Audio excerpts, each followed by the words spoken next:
उत्तर प्रदेश की राजनीति में रामपुर स्थित मोहम्मद अली जौहर विश्वविद्यालय पर हो रही कार्रवाई और उसके बाद कांग्रेस के उत्तर प्रदेश प्रभारी और राहुल गांधी के करीबी राजेंद्र पाल गौतम का विश्वविद्यालय का दौरा और आजम खान की पत्नी डॉक्टर तंजीम फातिमा से मुलाकात राजनीतिक दृष्टि से कई तरह की अटकलों को जन्म दे रही है।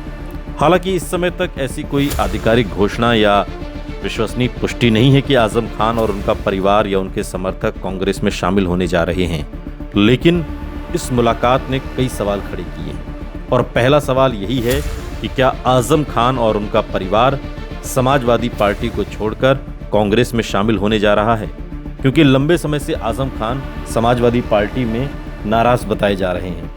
और अब राजेंद्र पाल गौतम और डॉक्टर तंजीम फातिमा की इस मुलाकात ने इस सवाल को और ज्यादा बल दिया है।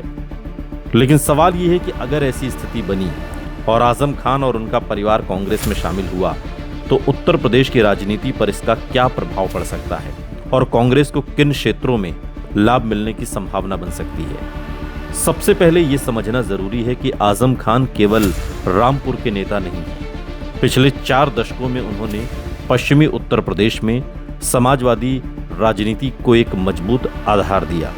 रामपुर, स्वार, बिलासपुर, चमरौवा, मेलक, टांडा और आसपास के इलाकों में उनका प्रभाव लंबे समय तक दिखाई देता रहा।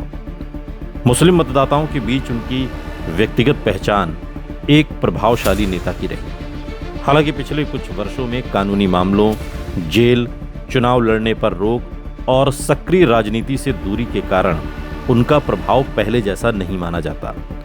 लेकिन उनके समर्थकों का एक वर्ग आज भी उनके प्रति राजनीतिक और भावनात्मक जुड़ाव रखता है। यदि भविष्य में आजम खान का परिवार कांग्रेस के साथ आने का निर्णय लेता है तो इसका सबसे बड़ा संदेश ये होगा कि कांग्रेस उत्तर प्रदेश में मुस्लिम नेतृत्व को फिर से संगठित करने की कोशिश कर रही है। लेकिन ये ध्यान रखना होगा कि आजम खान समाजवादी पार्टी के संस्थापक नेताओं में रहे हैं और उनका राजनीतिक आधार सपा की राजनीति के साथ गहराई से जुड़ा रहा है। इसलिए उनके कांग्रेस में आने की किसी भी संभावना का मूल्यांकन केवल संभावित परिदृश्य के रूप में ही किया जा सकता है। अगर ऐसा होता है तो कांग्रेस को सबसे पहले रामपुर जिले में राजनीतिक लाभ मिल सकता है। रामपुर लोकसभा क्षेत्र और जिले की विधानसभा सीटों पर आजम खान का वर्षों तक प्रभाव रहा है। उनके समर्थकों का एक हिस्सा कांग्रेस की ओर आकर्षित हो सकता है, विशेषकर यदि स्थानीय संगठन भी मजबूत किया जाए। इसके अलावा मुरादाबाद, संभल, अमरोहा और बिजनौर जैसे जिलों में भी कुछ राजनीतिक संदेश जा सकता है, क्योंकि इन क्षेत्रों में मुस्लिम मतदाताओं की उल्लेखनीय हिस्सेदारी है और आजम खान की पहचान केवल रामपुर तक सीमित नहीं रही। पश्चिमी उत्तर प्रदेश के सहारनपुर, मुजफ्फरनगर, मेरठ और शामली जैसे जिलों में भी कांग्रेस को सीमित स्तर पर मनोवैज्ञानिक लाभ मिल सकता है।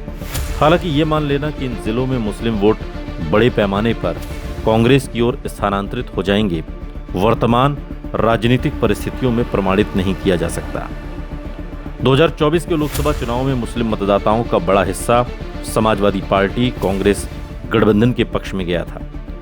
यदि भविष्य में दोनों दल अलग अलग चुनाव लड़ते हैं और ऐसी स्थिति में आजम खान कांग्रेस के साथ होते हैं, तभी इसका प्रभाव अधिक स्पष्ट रूप में देखा जा सकता है।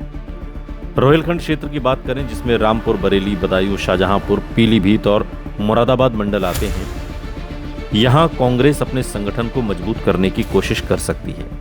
यदि आजम खान का स्थानीय नेटवर्क कांग्रेस के साथ सक्रिय होता है तो पार्टी को बूथ स्तर पर कुछ नई ऊर्जा मिल सकती है। हालांकि चुनावी सफलता केवल किसी एक बड़े चेहरे से तय नहीं होती। इसके लिए मजबूत संगठन, स्थानीय उम्मीदवार, संसाधन और व्यापक सामाजिक समीकरण भी आवश्यक होते हैं। राजनीतिक दृष्टि से कांग्रेस को एक और संभावित लाभ ये हो सकता है कि वो ये संदेश देने की कोशिश करे कि वो शिक्षा संस्थानों, अल्पसंख्यक अधिकारों और संवैधानिक मुद्दों पर मुखर है। जौहर विश्वविद्यालय के मुद्दे पर कांग्रेस की सक्रियता उसी रणनीति का हिस्सा मानी जा सकती है। लेकिन केवल किसी मुद्दे पर समर्थन देने से ये निष्कर्ष निकालना कि संबंधित नेता निश्चित रूप से कांग्रेस में शामिल हो जाएंगे, ये भी तथ्यात्मक रूप से सही नहीं है। लेकिन अटकलें उठ रही हैं। यदि आजम खान का परिवार कांग्रेस के साथ आता है तो समाजवादी पार्टी के लिए भी ये राजनीतिक चुनौती बन सकती है, क्योंकि इससे उसके कुछ पारंपरिक समर्थकों में भ्रम की स्थिति पैदा हो सकती है। दूसरी ओर कांग्रेस इसे उत्तर प्रदेश में अपने पुनर्गठन के मौके के रूप में पेश कर सकती है। हालांकि ये भी संभव है कि समाजवादी पार्टी का मुख्य मुस्लिम यादव सामाजिक गठबंधन काफी हद तक बना रहे, क्योंकि हाल के चुनावों में उसका संगठनात्मक ढांचा कांग्रेस की तुलना में अधिक मजबूत दिखाई दिया।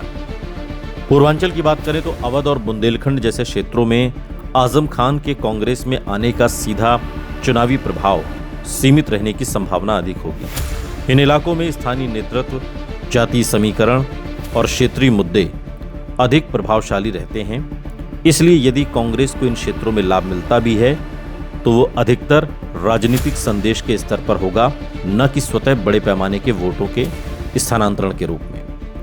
कांग्रेस के लिए वास्तविक चुनौती यह होगी कि यदि उसे आजम खान जैसे बड़े नेता का समर्थन मिलता है तो क्या वो इसे संगठनात्मक विस्तार में बदल पाती है। उत्तर प्रदेश में कांग्रेस पिछले कई विधानसभा चुनावों में कमजोर संगठन, सीमित बूथ नेटवर्क और स्थानीय नेतृत्व की कमी जैसी चुनौतियों का सामना कर रही है। केवल एक प्रभावशाली नेता के आने से इन सभी समस्याओं के समाधान अपने आप नहीं हो जाएंगे। दूसरी ओर यदि भविष्य में समाजवादी पार्टी और कांग्रेस के बीच फिर से चुनावी गठबंधन होता है तो ऐसी स्थिति में आजम खान का कांग्रेस में शामिल होना राजनीतिक रूप से अलग अर्थ रखेगा, क्योंकि तब दोनों दल सहयोगी होंगे। लेकिन यदि दोनों दल अलग अलग चुनाव लड़ते हैं तब ये कदम कांग्रेस के लिए अपेक्षाकृत अधिक लाभकारी हो सकता है। ये पूरी तरह उस समय की राजनीतिक परिस्थितियों, गठबंधन की स्थिति और उम्मीदवारों के चयन पर निर्भर करेगा। राजेंद्र पाल गौतम की मुलाकात और जौहर विश्वविद्यालय के समर्थन को सीधे राजनीतिक दलबदल से जोड़ना फिलहाल केवल एक अटकलबाजी होगी। हालांकि यदि भविष्य में ऐसा होता है तो कांग्रेस को सबसे अधिक संभावित लाभ रामपुर, मुरादाबाद, संभल, अमरोहा, बिजनौर और व्यापक रोहिलखंड क्षेत्र में देखने को मिल सकता है। साथ ही मुस्लिम मतदाताओं के एक वर्ग के बीच कांग्रेस अपनी राजनीतिक उपस्थिति मजबूत करने का प्रयास कर सकती है। लेकिन ये लाभ कितना बड़ा होगा, इसका निर्धारण केवल किसी एक नेता के आने से नहीं, बल्कि संगठन, गठबंधन, स्थानीय नेतृत्व, उम्मीदवारों की स्वीकार्यता और चुनाव के समय के व्यापक राजनीतिक माहौल से होगा। इसलिए इस संभावना को एक संभावित राजनीतिक परिदृश्य के रूप में ही देखा जाना चाहिए, न कि स्थापित और निश्चित राजनीतिक तथ्य के रूप में। लेकिन इस मुलाकात के बाद अब ये कयास तो लगाए ही जा रहे हैं कि आजम खान और उनका परिवार क्या कांग्रेस में शामिल हो सकता है।